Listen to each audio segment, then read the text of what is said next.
Bom, boa-vinda a todos. Meu nome é Alexandre Guerra, sou economista, faço parte aqui da equipe do Instituto Lula. O tema que a gente vai abordar hoje é cenários futuros para a telemedicina no Brasil. O objetivo é apresentar e discutir os resultados da pesquisa sobre percepção de profissionais de saúde e sobre os cenários futuros da telemedicina. É uma pesquisa que foi feita no âmbito do projeto Velhas e Novas Desigualdades na Era Digital e faz parte do Instituto Lula. Eu estou aqui com dois colegas que após a apresentação dos resultados, vão estar comentando a pesquisa. Eu vou abrir aqui a palavra para eles se apresentarem. Por favor, Antônio, em seguida Marcelo. Olá pessoal, Alexandre, obrigado pelo convite. Meu nome é Antônio Cruz, meu doutorado é em saúde pública. Eu venho estudando o tema telemedicina desde 2015. Acabei de fazer uma pesquisa agora que os dados nem foram publicados ainda. Agora, mês passado, mês de junho e julho, foi um convite do pessoal da ONU aqui no Brasil. E vou aproveitar e trazer esses dados para a gente conversar junto provavelmente com os dados que você vai apresentar. Ótimo, muito obrigado pelo convite, por ter aceitado, viu, Antônio? Me abra a palavra para o Marcelo Manzano, se apresentar, por favor. Bom, boa tarde, Antônio, boa tarde, Alexandre, obrigado pelo convite. Eu sou Marcelo Manzano, sou economista, sou doutor em desenvolvimento econômico e sou pesquisador do Centro de Estudos Sindicais de Economia do Trabalho da Unicamp, do Instituto de Economia da Unicamp,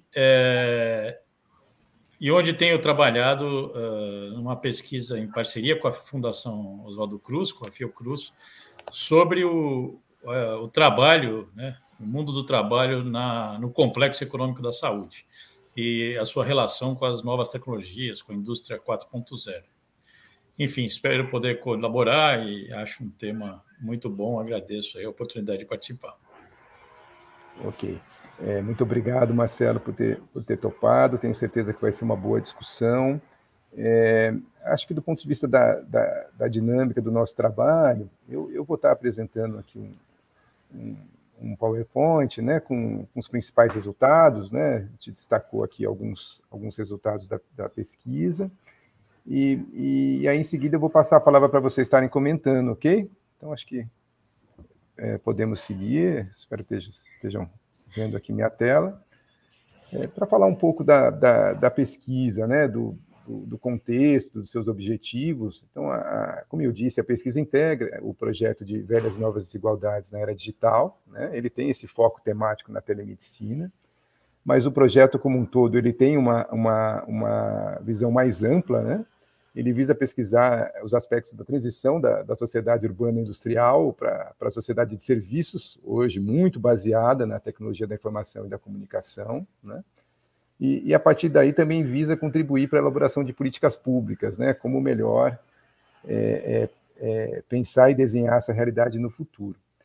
Do ponto de vista conceitual, a telemedicina pode ser entendida como fornecimento de serviços de saúde, quando pacientes e profissionais de saúde estão em locais diferentes, né, e com uma forte relação aí via tecnologia da informação e comunicação. No que se refere a cenários futuros, ainda não há consenso na literatura se a expansão dos serviços de telesaúde vai ser algo positivo, negativo, e nesse sentido, o objetivo principal dessa pesquisa foi entender, né, foi abordar um pouco essa lacuna da literatura a partir da percepção dos profissionais de saúde.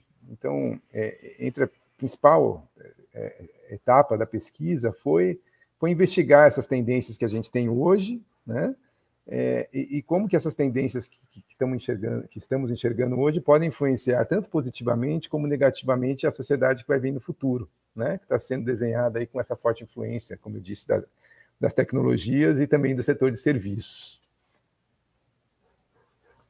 Já no que se refere à metodologia, né, os aspectos metodológicos que envolveu a pesquisa, ela teve basicamente três etapas, né, ou três abordagens. Uma que foi uma análise documental, onde a gente foi ler os principais documentos institucionais sobre o tema e também artigos que foram publicados, né, muitos de língua inglesa, avaliando o serviço de telemedicina e tal. Também tivemos uma etapa que foram entrevistas qualitativas, né, entrevistas em profundidade com representantes de instituto de pesquisa, de governo, de sindicatos médicos e também de médicos sanitaristas. Então, a gente conversou com algumas pessoas, né, e buscou fazer um segundo mapeamento. Também tivemos uma oficina com a exposição de um pesquisador externo, esse pesquisador é o Antônio da Cruz, que está aqui hoje com a gente, né? Fizemos essa discussão no mês 2. E por fim, acho que assim, a centralidade de toda a pesquisa, né, que foi incremental, assim, gradual, levando a essa parte mais quantitativa, onde a gente fez entrevistas, né, com profissionais de saúde por meio de aplicação de questionário virtual, eram questionários estruturados, e foram feitas 66 entrevistas, né? Como que foi isso? A gente foi entrando em contato com várias instituições, profissionais de saúde, e convidando esses profissionais de saúde, quem houvesse interesse, a estar preenchendo esse questionário, né? E a adesão foi desses 66 que eu mencionei. Do ponto de vista do perfil dos entrevistados, né, só para a gente passar um painelzinho rápido antes de entrar na pesquisa, eram, em sua maioria, trabalhavam em estabelecimentos públicos de saúde, né, se não público e privado, com predominância de médicos e enfermeiros, que juntos representavam 72% dos que responderam o questionário. As mulheres eram maioria, 60% dos casos, né, e a pesquisa contou com participantes das 5 regiões brasileiras, né, mas com maior predominância do Sudeste. Okay? Já entrando em alguns resultados, esses primeiros resultados, assim, eu costumo tratar assim como uma situação atual, né, como que é hoje a fotografia e o uso assim das principais modalidades de telemedicina, né? Então a gente foi perguntar assim, a partir das modalidades que a gente levantou, que estavam atuando no país, a gente foi perguntar para esses profissionais se eles já tinham trabalhado com essas modalidades, né? E aí, assim, a teleorientação, a teleconsulta e a teleeducação foram, vamos dizer assim, as mais conhecidas, né? Os que os profissionais mais trabalharam, né? E a gente vê ainda algumas coisas que são bem pouco exploradas ainda no Brasil, né? Por exemplo, a telecirurgia, ou a segunda opinião formativa, né, aparecem já com uma menor intensidade. Outra questão que a gente pensou lá da nossa pesquisa é quais as tecnologias também esses profissionais tiveram contato no ambiente de trabalho, né? A gente viu que os prontuários eletrônicos eram bem hegemônicos, assim, 77% já tinha alguma relação com prontuário eletrônico. Vimos também que os aplicativos, né, de saúde para celular também foram bastante relevantes, emissão de laudos, a ideia toda de segurança de dados, armazenamento de dados e também as plataformas digitais, né, que já representam 20% nessa sondagem que a gente fez, ok? Aparece em menor grau o uso de equipamentos de monitoramento, né, domiciliar e tal, e também a interação aí com a inteligência artificial e a Big Data, né? Então, esses entrevistados tiveram uma menor interação com essas modalidades de tecnologia, vamos dizer assim. E aí, assim, a gente resolveu perguntar qual seria a aceitação desses profissionais no que se refere à telemedicina. Você concorda, não concorda, é favorável, né? E grande parte, 77%, se mostrou favorável à expansão do serviço de telemedicina aí no futuro, né? E aí também buscamos investigar em que medida esses profissionais estão avaliando o esforço do SUS para ampliar o uso das tecnologias, né? E aí, assim, a grande maioria considera baixo ainda o esforço do SUS para estar usando novas tecnologias para atender a população, né? Acho que esse é um ponto significativo aí a destacar. E também a gente perguntou assim, qual posição, né, esses profissionais acham que o Brasil se encontra em termos de autonomia e acesso a equipamento tecnológico e softwares de telemedicina, né? E a grande parte respondeu que o Brasil se encontra a maioria, né, como consumidor, ainda muito dependente de outros países para atender às necessidades internas. Então, assim, que o país ainda não consegue produzir, né, não tem autonomia do ponto de vista tecnológico para atender a demanda nacional, né? Essa é até uma questão que acho que o Antônio da Cruz poderia abordar, né, uma vez que estuda um pouco essa relação aí complexo, né, da saúde e tal. E aí, assim, a partir daí, a gente foi fazendo algumas questões que já seria assim, como que esses profissionais enxergam que poderá ser o futuro, a partir de aspectos positivos, negativos. Então, a gente sai, assim, daquela fotografia de como que ele estava se relacionando ou entendendo a tecnologia na saúde, e a gente passa agora para afirmações que vão pensar o futuro, né, que vão tentar entender o futuro. E a partir dessas afirmações, o profissional ele poderia concordar, ser indiferente ou discordar da afirmação, né? Então, essa é a dinâmica aqui dos resultados que eu vou mostrar a partir de agora. Então, assim, uma questão que a gente perguntou é se a telemedicina aumentará as desigualdades sociais de acesso à saúde para grupos populacionais com baixa habilidade tecnológica ou sem condição financeira de adquirir, né? De adquirir uma internet domiciliar, um computador, um celular, etc., né? E assim, quase metade, né, vamos dizer assim, concorda que a telemedicina pode vir a aumentar no futuro, né? Vislumbra um cenário de que poderá aumentar ainda mais as desigualdades que já existem aí no país, né? E aí no campo da saúde. Outra afirmação que a gente colocou é que a telemedicina ampliará as desigualdades regionais, né, em localidades não cobertas ou com baixa cobertura de rede de internet. A gente, a partir de outras pesquisas que a gente estudou, e até algumas pesquisas elaboradas também pelo Instituto Lula, a gente viu que ainda é muito desigual, né, a questão de acesso à internet, tem área rural, tem regiões que ainda não possuem nem acesso, e que isso poderia ser um impedimento, né, a depender da expansão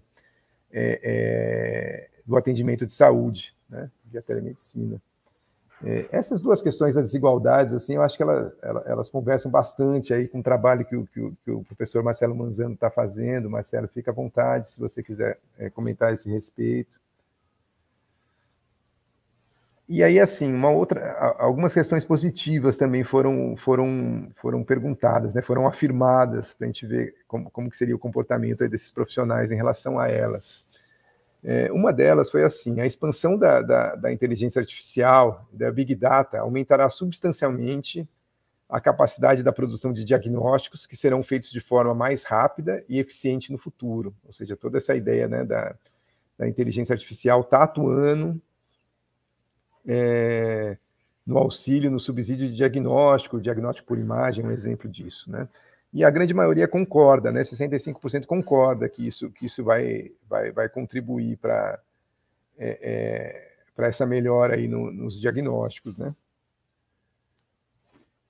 Outra afirmação foi que a regulação da telemedicina está sendo desenhada via forte pressão do mercado privado. Então, há toda uma discussão em torno que os marcos regulatórios que estão sendo desenhados atualmente, eles estão com um forte olhar aí do setor privado, né, que pretende entrar mais intensivamente nessa área, visando também a redução de custo, oferecendo planos de saúde mais baratos. Há uma discussão se isso interfere na qualidade ou não.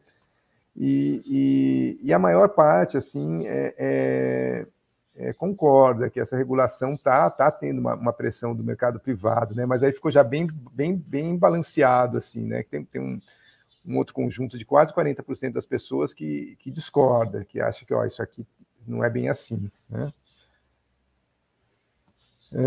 Outra afirmação é que as plataformas digitais do setor privado de saúde tendem a expandir a precarização das relações de trabalho, né, para profissionais de saúde, ou seja, que toda essa questão da plataforma pode estar muito relacionada ao que se chama de uberização da saúde, né, que é essa ideia de estar não criando vínculos dos profissionais com as instituições de saúde, que os profissionais acabam atuando por aplicativos, quem é bem o chefe, quem paga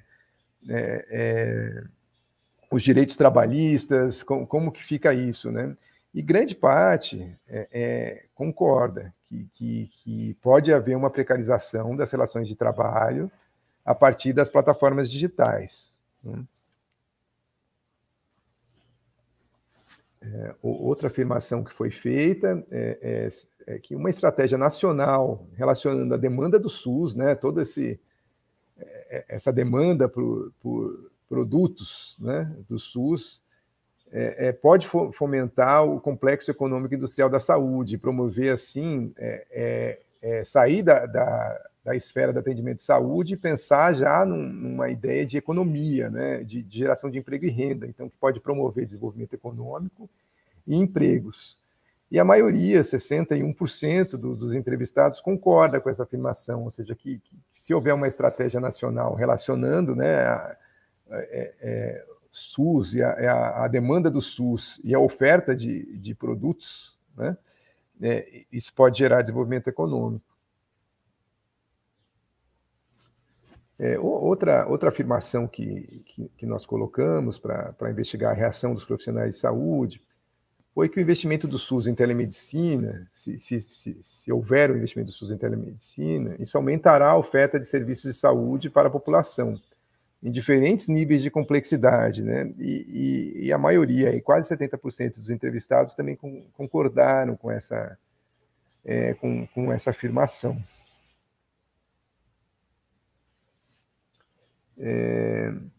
A utilização de telemonitoramento pelo SUS fará reduzir os gastos orçamentários, intervenções e tempos de cuidado domiciliares, ou seja, o uso vamos dizer assim, de equipamentos, né, ou de instrumentos de telemonitoramento fará com essa redução, né?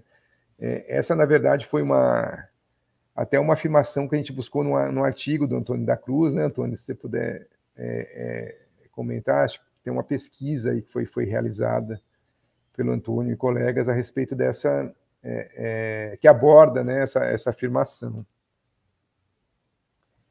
E aí, assim, a gente pensou esses resultados como principal, e a pesquisa como um todo, ela teve algumas conclusões, né, desde a sua etapa inicial, da leitura dos artigos, dos marcos institucionais, e também das conversas mais qualitativas, vamos dizer assim, e a gente conseguiu, a partir de todas essas etapas, chegar a algumas conclusões, né? Eu vou mostrar aqui algumas delas. Primeiro, assim, a expansão da telemedicina nos aponta cenários que envolvem tanto aspectos positivos como negativos, né? A gente não está trazendo aqui aquela visão, vai ser tudo muito ruim ou vai ser tudo muito bom. Eu acho que tem uma dualidade aí, né? Acho que os dois aspectos são encontrados, né? E também existe essa possibilidade de intensificação das desigualdades existentes, né? Principalmente pelo aquilo que a gente já citou, né? Em um cenário de omissão de políticas públicas ou para garantir a oferta de telemedicina de forma mais inclusiva, poderá haver aumento das desigualdades sociais de acesso à saúde, né? Pelos grupos populacionais com baixa habilidade de uso de tecnologias ou sem condição financeira de adquirir, né? A gente identificou nas conversas e no que a gente leu alguns grupos populacionais, os mais idosos, a população vulnerável socialmente, ou talvez a população rural, né, que está com baixo acesso à internet, etc.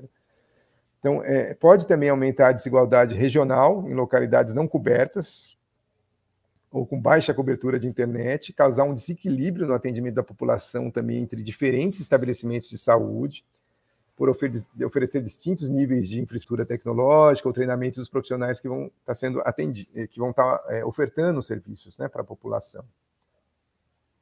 Sobre aspectos positivos, encontrou-se assim, a visão de que de que a expansão da inteligência artificial e da Big Data pode aumentar substancialmente a capacidade da produção de diagnóstico, que serão feitos de forma mais rápida mesmo, mais eficiente. Acho que isso é uma tendência que está acontecendo e que já vem mostrando resultado na maioria das coisas que a gente leu a respeito, né?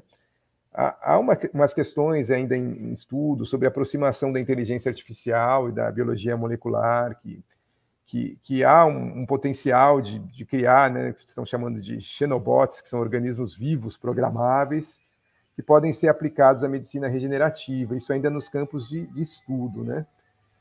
O avanço da robótica e da velocidade da internet, também no cenário futuro, permitirá operações de alta complexidade sejam feitas por smartphone, mesmo que o médico e o paciente estejam em locais diferentes. Então, isso é uma realidade que pode ser colocada aí no cenário futuro, né? E no âmbito do SUS, existe essa visão de que o investimento público em telemedicina poderá aumentar a oferta de serviços para a população, né? E o telemonitoramento também poderá reduzir gastos orçamentários, internações e tempo de cuidados domiciliares. As novas tendências também podem nos apontar para um futuro com um conjunto de características negativas, né? Até então, eu estava tirando as desigualdades ali, eu estava abordando muito aspectos positivos, mas tem essa questão negativa, né? Uma vez que a regulação nacional da telemedicina está sendo desenhada sob forte pressão do mercado privado, com foco na redução de custos operacionais. Então, há essa questão a ser observada, né? E a partir dessa visão, nota-se que as plataformas digitais de atendimento do setor privado tendem a expandir a precarização das relações de trabalho. A gente já viu que os profissionais de saúde também concordam com isso, né? E as coisas que a gente leu e as pessoas que a gente ouviu também comentam muito isso, ao diminuir o custo da mão de obra e abdicar da responsabilização dos direitos trabalhistas, com a finalidade de ofertar planos de saúde mais baratos ou mais acessíveis, né, dependendo da ótica que a gente abordar o tema.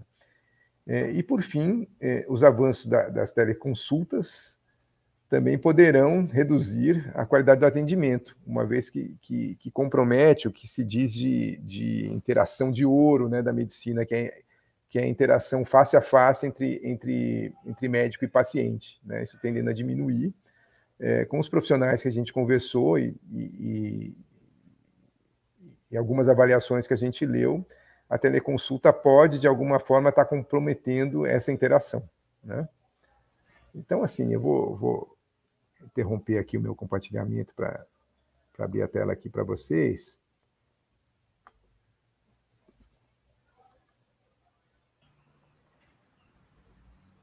Então, na verdade, assim, esses foram os principais resultados, né, desse trabalho que a gente teve de pesquisa. Essas conclusões que eu apresentei, elas não estão totalmente relacionadas à percepção dos profissionais, que eu tinha apresentado no começo, mas ela já é uma abordagem que envolve as outras etapas também da pesquisa, né?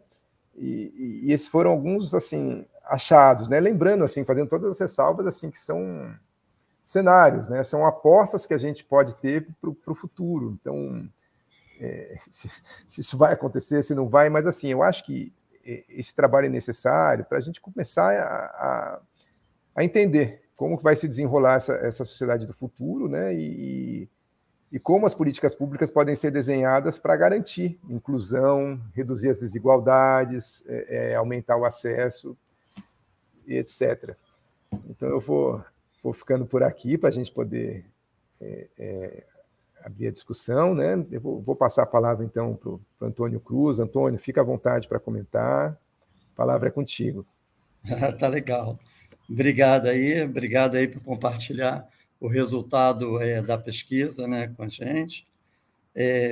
Gostei bastante do resultado, né, assim, do conjunto da obra, da pesquisa. Acho que pegou alguns aspectos interessantes, alguns convergentes com pesquisas, como eu falei, que a gente fez recentemente. Acabamos uma pesquisa agora no mês passado, e fizemos uma outra pesquisa. Essa pesquisa do mês passado envolveu gestores, profissionais de saúde e usuários. E depois eu compartilho os dados com vocês, já posso compartilhar, porque o pessoal da ONU já fez a apresentação que eles iam fazer lá no Panamá na semana passada. e também é convergente com uma pesquisa recente que a gente desenvolveu junto à Fiocruz no final de 2020. Eu vou pegar, então, alguns aspectos, né, alguns itens que você comentou, especialmente dos que foram também abordados nessa pesquisa, e aí passar as duas visões e tentar promover um certo debate, né? Ou mesmo destacar algum ponto que possa ter de discordância, que me parece que não aconteceu. Então, vamos lá. Primeiramente, em relação aos aspectos tecnológicos, acho que é uma questão importante que a pesquisa aponta, que é a questão do avanço do uso do prontuário eletrônico. Ele é muito importante, por quê? Porque ele é a base de desenvolvimento dos serviços do que a gente chama de saúde 4.0, né? Então, essa pesquisa é interessante porque ele já aponta esse aumento do uso. Ele pega também, ele aponta também, e você chegou a destacar na tua apresentação, a questão do uso dos aplicativos.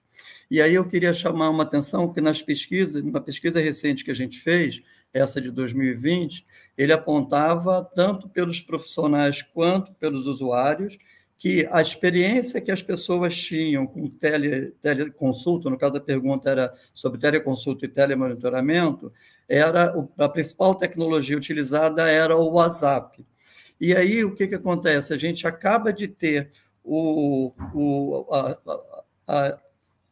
a apresentação, na verdade, a regulamentação pelo CFM da telemedicina, que foi na resolução, se não estou enganado, 2314, foi agora no mês de maio, junho desse ano.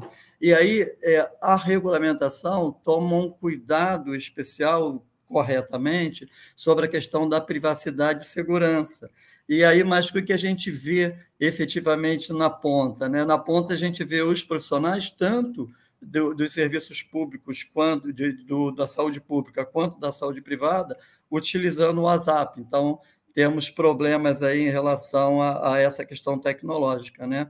A outra questão que chama atenção na tua apresentação na questão tecnológica é que já surge a questão da inteligência artificial, aquela que a gente pode utilizar, talvez, como a tecnologia mais representativa da saúde 4.0, né? Ainda que bem tímido, o percentual que foi citado foi baixo, em torno de 3%, alguma coisa assim, mas o fato é que já surge, né? Ou seja, é uma questão que já desencadeou junto aos profissionais da saúde, tá? Um outro comentário que eu queria fazer é em relação ao slide 7, quando você fala da aceitação da telemedicina. Os resultados que vocês chegam totalmente convergente com as duas pesquisas que a gente fez recentemente, tá? Que é bem diferente dos dados que a gente tinha de mais de 2 anos atrás, que tinha uma alta rejeição, certamente por conta do seu maior uso, né, da pandemia do Covid-19, houve um aumento, houve uma maior aceitação, tanto dos usuários quanto dos profissionais de saúde. No slide 8 e 9, é um rápido comentário também que eu queria fazer sobre o esforço do SUS para ampliar o uso das novas tecnologias, né? Eu diria que essa percepção que a pesquisa apresenta, ela, de certa forma, reflete, então, as preocupações dos próprios profissionais, né? E aí eu lembro que a questão da telemedicina ela é muito importante para a questão do acesso aos serviços especializados. É fácil a gente imaginar, né? Temos mais de 5 mil municípios, alguns de pequeno porte, como, não apenas no Brasil, mas no mundo, como fornecer presencialmente serviços especializados nesses municípios, no Brasil e no mundo. Não existe essa possibilidade de a gente ter profissionais formados no nível de especialização em todos os municípios, em todos os locais, especialmente os mais remotos, né? Então, eu diria que o acesso aos serviços especializados ele só pode se dar, especialmente num sistema que se propõe a ser universal, como Sistema Único de Saúde, por meio de uso dessas novas tecnologias, né? E a pesquisa também chega a fazer comentários sobre a questão envolvendo o complexo econômico e industrial da saúde, a questão que envolve dependência, né? E aí eu lembro o que aconteceu super recentemente, né, durante a pandemia, até mesmo equipamentos de baixo nível tecnológico, como insumos, respiradores, né? A gente viu a problemática que foi, como foi lá no caso de Manaus, né? Então, realmente, a preocupação dos profissionais é super justa em relação a essas questões. Tem o slide 10 e 11, ele ressalta duas questões que eu acho que aí a gente tem uma contribuição talvez importante que a gente possa dar, que é a questão se o uso da telemedicina aumenta as desigualdades sociais em relação às pessoas, né, especialmente aos mais idosos, ou com maior dificuldade de acesso, ou até mesmo nas regiões mais longínquas, né? Eu lembro que quando a gente estava fazendo uma apresentação para um grupo de pesquisadores na Fiocruz, um grupo que está estudando, que o Marcelo também faz parte, que está estudando o complexo econômico industrial da saúde, eu lembro que o Marcelo da UFRJ, ele sugeriu que a gente fizesse uma estratificação dos dados para saber exatamente se essa percepção, que é quase que universal, se ela se concretizava na pesquisa. E aí a gente teve a curiosidade e fomos fazer a estratificação dos dados para os mais velhos, né? E também pelas diversas regiões do país. E a gente foi surpreendido. Por quê? Porque independente da região e independente da faixa etária, o nível de aprovação e de aceitação, não de aprovação, mas de aceitação do uso da telemedicina, ela era similar. Isso nos chamou a atenção e fomos olhar na literatura internacional, e a gente encontrou outros estudos na literatura internacional, óbvio, com realidades diferentes da nossa, né? Nós somos um país continental, com diferenças significativas, né? Mas o fato é que os dados apontaram similaridade nas respostas. E a gente achou isso interessante, fomos investigar e colocamos isso, inclusive, no artigo, destacamos isso, inclusive, no artigo como algo que deveria e que pode ser melhor investigado. E agora, quando a gente foi investigar essa pesquisa, o projeto da ONU chama Saúde das Manas, ele aconteceu no interior do Pará, na região de Marajó, Marajó 1 e Marajó 2. Então, ele envolveu um total de 16 municípios. Inicialmente era para 7 municípios, e depois ele incorporou mais alguns municípios. E o foco desse trabalho, que foi desenvolvido, era um trabalho de teleconsulta, com apoio do Sistema Único de Saúde da região, era a questão. A UNFPA tem uma grande preocupação com a questão que envolve reprodução humana, principalmente as questões reprodução e atividade sexual de mulheres. Então, o trabalho desenvolvido teve esse foco. No caso específico da saúde, era o atendimento do serviço de ginecologia, que não existia lá na região, e a gente teve possibilidade, então, de pesquisar profissionais de saúde que trabalharam com essas mulheres, as mulheres que foram atendidas e os gestores. E aí eu tive a curiosidade de novamente estratificar os dados. Eu falei assim, opa, vamos estratificar os dados, né? Ver o que dá.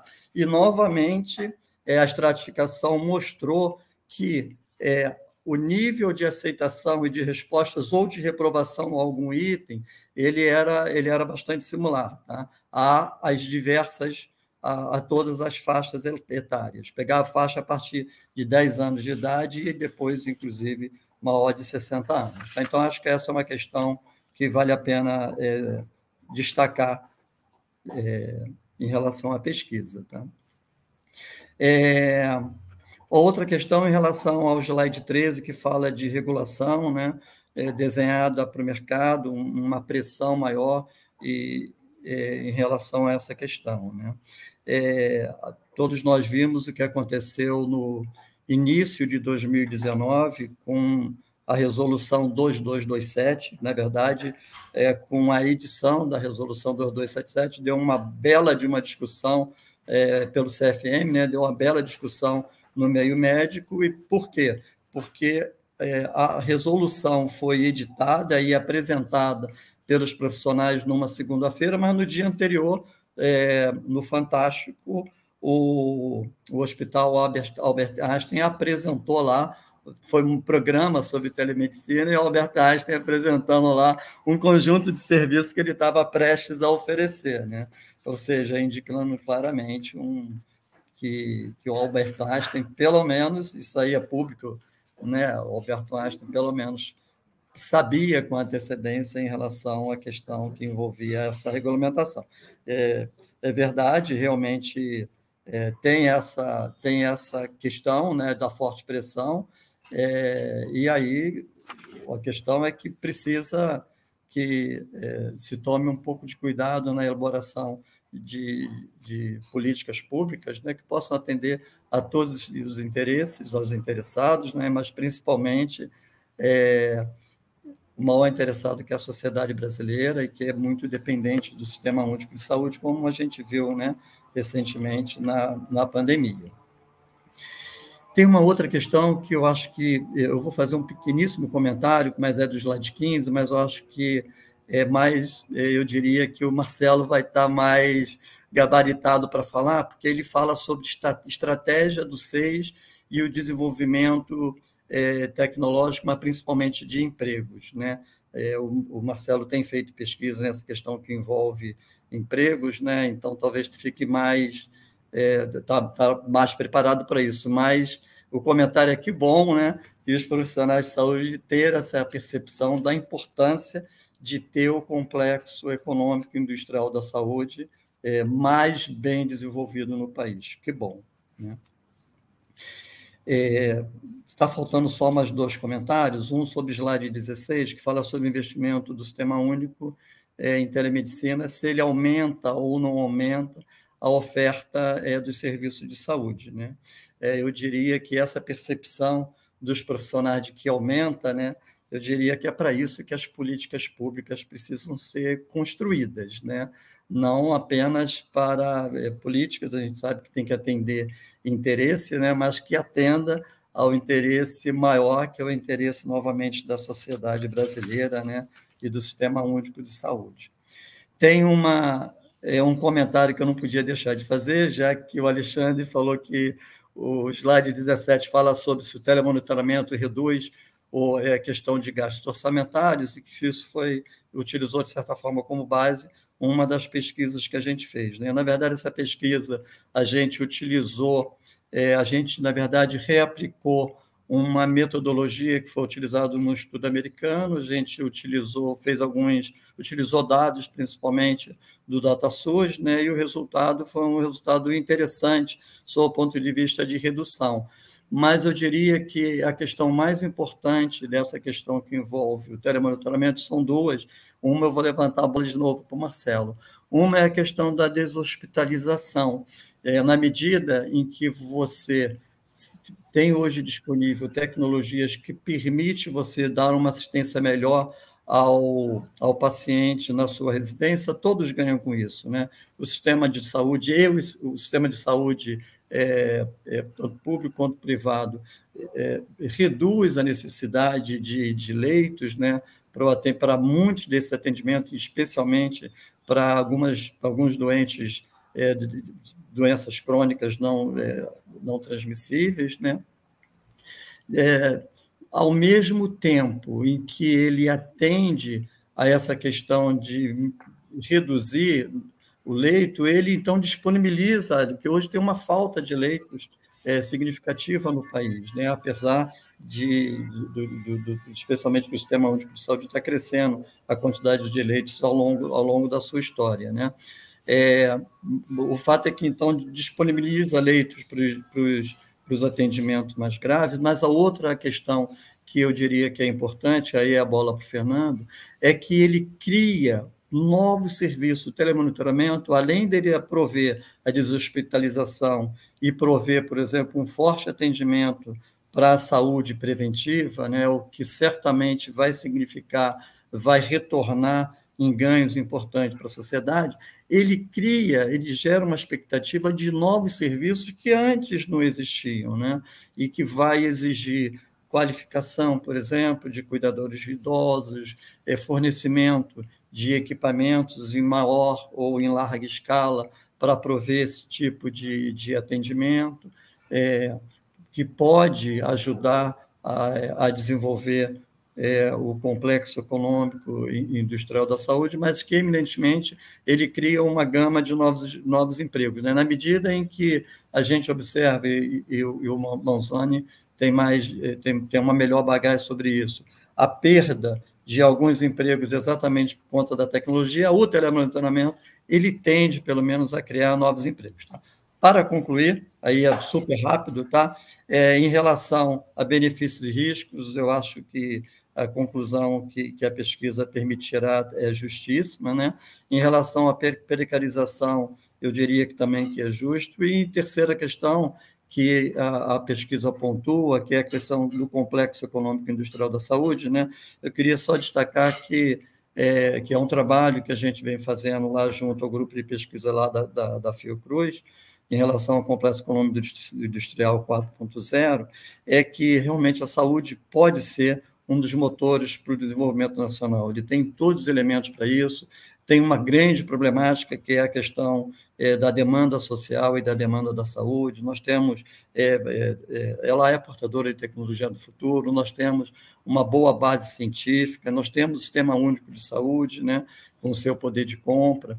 Eu acho que essa visão que sai dos profissionais é uma visão que é super legal e que está assim, bastante conectada com o trabalho que a gente vem desenvolvendo. Tá bom?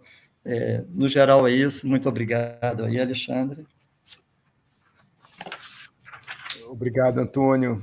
Ótimas contribuições. Marcelo Manzano, por favor, fique à vontade. Então, bom, vou fazer aqui algumas considerações. Acho que vocês já tocaram pontos muito importantes. Eu vou salientar alguns aspectos e complementar algumas informações.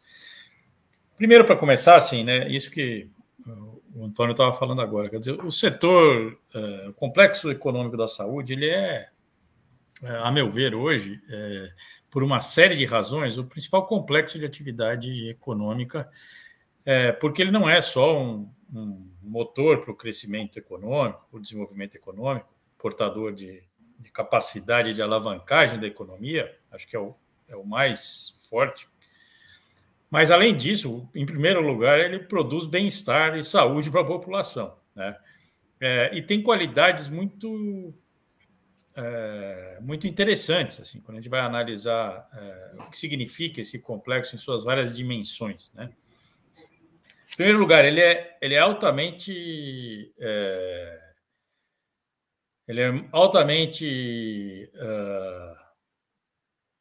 associado a processos de inovação tecnológica muito da ponta. Ele está muito próximo da fronteira do desenvolvimento tecnológico no mundo, né? Eu desconfio que, além do setor de saúde, para mim, a princípio, eu não sou especialista no tema da tecnologia, mas me parece que o complexo de saúde é o setor que comporta a maior variedade porque é muito... né, dentro de um hospital, dentro de uma rede pública de saúde ou privada, o que quer que seja, há uma diversidade de tecnologias sendo utilizadas que é impressionante, né? Provavelmente nenhum outro setor tem essa característica. Talvez o aeroespacial seja um setor que, por natureza, também seja muito intensivo em tecnologia, mas a saúde é mais diverso, a meu ver, né? Então, é muito importante. E tem uma coisa que o Carlos Gadelha, né, que é economista da Fiocruz, que coordenou e vem coordenando pesquisas importantes na Fiocruz sobre o complexo, inclusive ele é o criador desse termo, complexo econômico industrial da saúde. Ele lembra de um aspecto muito interessante, que a saúde, à medida que incorpora a tecnologia, não elimina empregos. E a gente tem observado isso. Nós fizemos justamente um estudo sobre a evolução dos empregos no complexo da saúde de 2012 até 2020. Você incorpora a tecnologia, você traz inovações que, em tese, poderiam eliminar força de trabalho, mas isso dinamiza o setor de tal maneira, abre novas oportunidades, abre novos frentes de atuação que geram novos empregos. Então, é um setor que, ao mesmo tempo, avança com inovação tecnológica e expansão do emprego. Isso é uma coisa muito rara, né? Porque, por exemplo, o setor automobilístico, que a gente foi o nosso carro-chefe aqui, né? Foi a nossa industrialização se baseou no setor automobilístico nos anos, todo o século XX. É um setor que você introduz a robótica, você introduz a computação, a engenharia eletrônica, etc., e você vai eliminando postos de trabalho líquidos, né? Sem que isso seja recuperado em outro local, outra parte do processo de produção dos automóveis. Na saúde, não. Na saúde, ele tem essa característica. A introdução de tecnologia vem acompanhado de novos empregos, e, em geral, empregos de boa qualidade, né? São empregos, se a gente compara, na média, os empregos do complexo da saúde, eles são de melhor qualidade, eles são mais estáveis, eles têm maior grau de formalização do trabalho, as pessoas ficam mais tempo no trabalho, elas recebem melhores salários do que comparando com ocupações similares fora do complexo. Então, vamos dizer assim, a meu ver, é o principal setor de atividade econômica, a cereja do bolo de um país ter esse sistema bem como uma das suas prioridades, e esse sistema bem construído, bem desenvolvido. Agora, as tecnologias recentes, elas trazem riscos, como a pesquisa que você apresentou, Alexandre, como isso é apontado, e como os atores, inclusive, já percebem, há riscos envolvidos, né? E, a meu ver, esses riscos estão muito associados ao fato de que estamos justamente no momento de grande revolução tecnológica sendo introduzida nesse setor, né? E, dada a entrada dessa revolução tecnológica, isso reverte muito do que estava instituído, estava funcionando, e abre a porteira para novas formas de exploração desses negócios ou desses serviços, que podem ser favoráveis ao conjunto do país, podem ser favoráveis ao conjunto da população, como podem trazer problemas sérios, né? Então, o que eu me refiro? Mais precisamente, pensando na telemedicina. A telemedicina, sem dúvida, ela tem um potencial de redução de desigualdades, de melhoria do acesso a populações num país continental como o Brasil, populações que vivem em regiões remotas, né? Você consegue aproximar, vamos dizer assim, a oferta e demanda de uma maneira inédita. Isso é uma grande revolução, né? Agora, isso, por outro lado, abre a possibilidade para que grupos econômicos vejam esse salto tecnológico, essa mudança de paradigma, como uma oportunidade de faturar muito dinheiro com essas operações. E, ao abrir essa janela de oportunidade, isso acaba atraindo, isso já tem acontecido, já vem acontecendo no Brasil nos últimos 5 ou 10 anos, essa perspectiva de ganho de escala que vem acompanhado com a telemedicina, e não só a telemedicina, o telediagnóstico, todas essas variantes de atividades, vamos dizer assim, remotas dos serviços de saúde, isso acaba atraindo grupos financeiros muito fortes, né? Então, eu vejo que um dos riscos que a gente tem que, para o qual nós temos que estar atento nesse momento, é o risco da financiarização e da privatização da saúde no Brasil, né?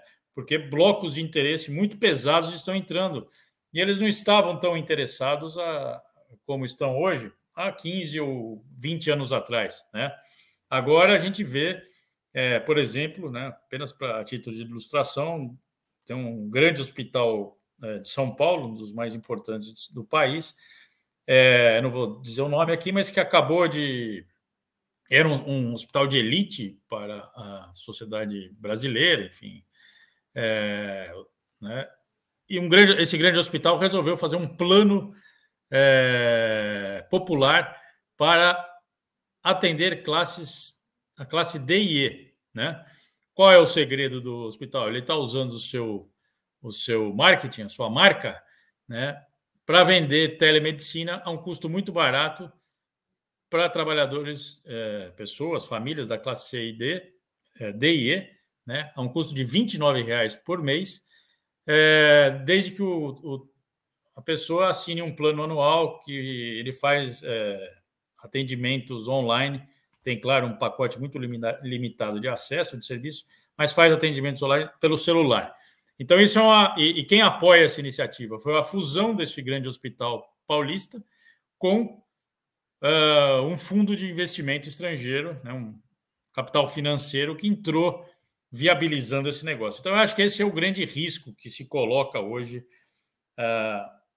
dada esse contexto de limiar de mudança tecnológica muito forte, né, que está presente na saúde hoje.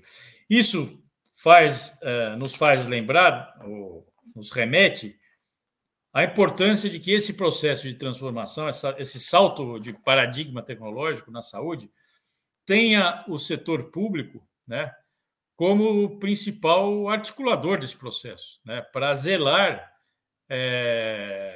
para que essa incorporação de tecnologia seja absorvida no Sistema Nacional de Saúde, de maneira a garantir um salto de qualidade para todos, uma redução das desigualdades regionais, de quem mora longe, uma redução das desigualdades de renda, muita gente que não tem acesso a serviços de saúde que não estão... tem dificuldade de ser atendido pelo SUS, o acesso está difícil pelo SUS, e aí só os ricos conseguem pagar por alguns serviços de alto custo na rede privada. Se as tecnologias permitem o barateamento, que esse barateamento seja incorporado ao SUS, né, que isso reverta para o benefício da coletividade. E que, por outro lado, que esse esforço de incorporação de tecnologia seja coordenado também pelo setor público, no sentido de garantir que as compras públicas, né, vamos lembrar, a gente sempre repete isso, mas nunca é demais. O SUS é o maior comprador de insumos de saúde no mundo, comprador único, né? Por quê? Porque é um sistema universal, ou seja, que, por exemplo, fornece vacinas para 215 milhões de pessoas, gratuito, né? Num país de grande população. Não existe nenhum sistema parecido com o SUS. A China tem uma população muito maior, mas não tem um sistema unificado. Cada província tem a sua, etc.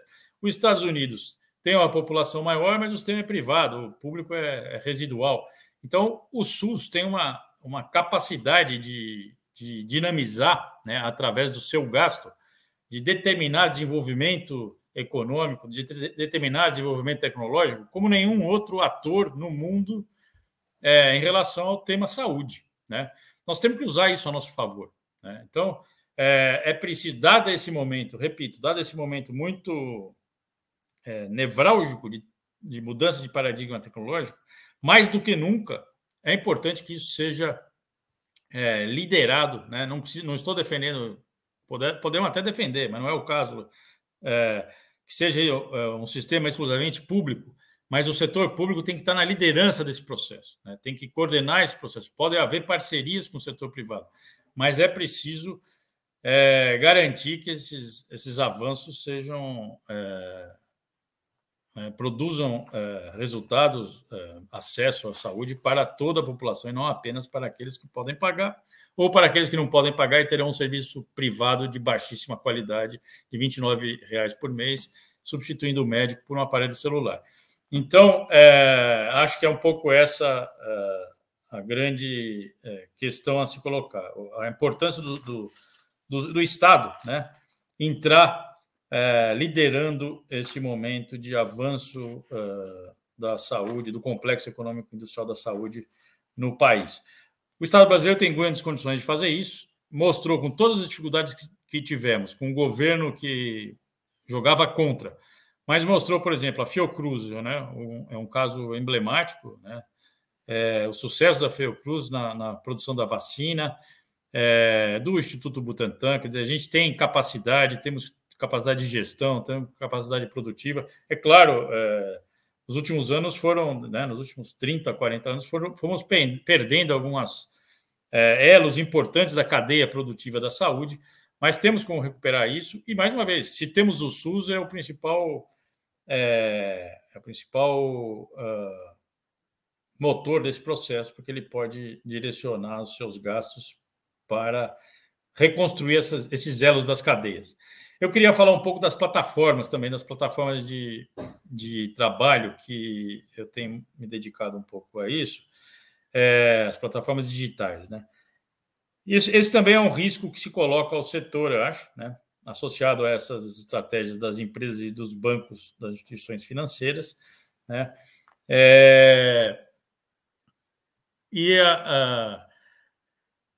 Há uma, na verdade, substituição da atenção do médico, né, da atenção face a face, apenas por uma ferramenta automática, muitas vezes com um sensor, um relógio que a pessoa use, ela tem lá a possibilidade de um chatbot com alguém, um chatbot que ele informa tais ou quais sintomas o chatbot responde, ou seja, são respostas automáticas da inteligência artificial. Isso é claro que isso traz vantagens, mas não pode ser substituto da saúde tal qual nós a conhecemos, né? É importante que haja, por exemplo, a experiência da saúde da família. No mundo inteiro é reconhecido como isso traz ganhos, né? Do ponto de vista da atenção primária, né? Da pessoa não apenas ir ao médico, ir ao hospital quando já está com a doença avançada, mas cuidar da saúde de maneira preventiva, dentro do seu domicílio, no ambiente familiar, cada um sendo analisado em relação aos outros membros da família, porque muitas vezes há conexões entre essa dinâmica da saúde da família. Então, é preciso valorizar esses aspectos, né? Não substituir, não jogar a criança fora com a água do banho, ou seja, não substituir a tradicional saúde feita por médico-paciente pelas tecnologias, mas incorporar as tecnologias como uma ferramenta que auxilie na atenção à saúde. Eu queria chamar a atenção que uma outra questão, assim, nós estamos vendo também mudanças, né? Recentemente, um Nobel de Medicina, que agora me foge o nome, mas deu uma entrevista no Brasil a um blog, dizendo que nós vivemos uma revolução copernicana, né? Na saúde, ou seja, estamos vivendo, por conta do genoma humano, do mapeamento do genoma humano, que foi em 2003 que isso se concluiu, abre-se uma frente muito inovadora que promete revolucionar profundamente o tratamento e o diagnóstico de saúde, né? Algo talvez similar, né, ao que foi a penicilina, a descoberta da penicilina há mais de um século atrás, ou a descoberta do raio-x, enfim, são alguns saltos tecnológicos que marcaram e modificaram profundamente o atendimento de saúde. Mas essas mudanças, mapeamento genético que ocorreu agora no início dos anos 2000, tende a fazer com que a saúde fique muito mais... que tanto o diagnóstico quanto o atendimento esteja muito mais focado no indivíduo, em cada um, né? Cada um com a sua... porque é possível agora fazer o tratamento focado, né? Tratar a pessoa como um alvo específico, com as suas características genéticas, com o seu histórico de saúde, histórico genético, né? E oferecer um tratamento para esse tipo de pessoa e não para aquele tipo de pessoa, mesmo que a doença seja a mesma, né? Isso faz com que aumente, por um lado, aumente muito a eficácia no tratamento de saúde e o diagnóstico, mas, por outro lado, que encareça muito o tratamento de saúde, né? Porque é algo que demanda custos custos elevadíssimos, seja na produção desse conhecimento, ou seja, em desenvolvimento de pesquisa, seja pagando royalties para quem desenvolver esse serviço, se nós não formos capazes de fazer isso. Então, é uma saúde que tende a ficar cara, com diagnósticos caros, com medicamentos caros. Esses medicamentos focalizados no indivíduo são muito mais caros, são produzidos para aquela pessoa com aquele perfil. Então, isso também justifica, né, uma atenção especial a esse momento. Então, não é só um problema de tecnologia, mas também de custos que vem acompanhado com essa tecnologia. Claro que muitas tecnologias barateiam, como o teleatendimento, ele, por um lado, barateia o atendimento em saúde, mas esse novo padrão de focalização, né, de diagnóstico e atendimento individualizado, torna também muito mais custoso esse tipo de saúde, que é mais eficiente, que promete uma resolutividade maior. Então, precisamos estar atentos a isso, precisamos ter condições do setor público entrar jogando esse jogo, quer dizer, comprando essas tecnologias, desenvolvendo essas tecnologias, atuando nessa fronteira do desenvolvimento, porque senão corremos o risco, como uma das perguntas que você fez aos seus entrevistados, corremos o risco de ficar extremamente dependentes, né, e virar cada vez mais um país consumidor de serviços e tecnologias que estão sendo produzidas fora do país, né?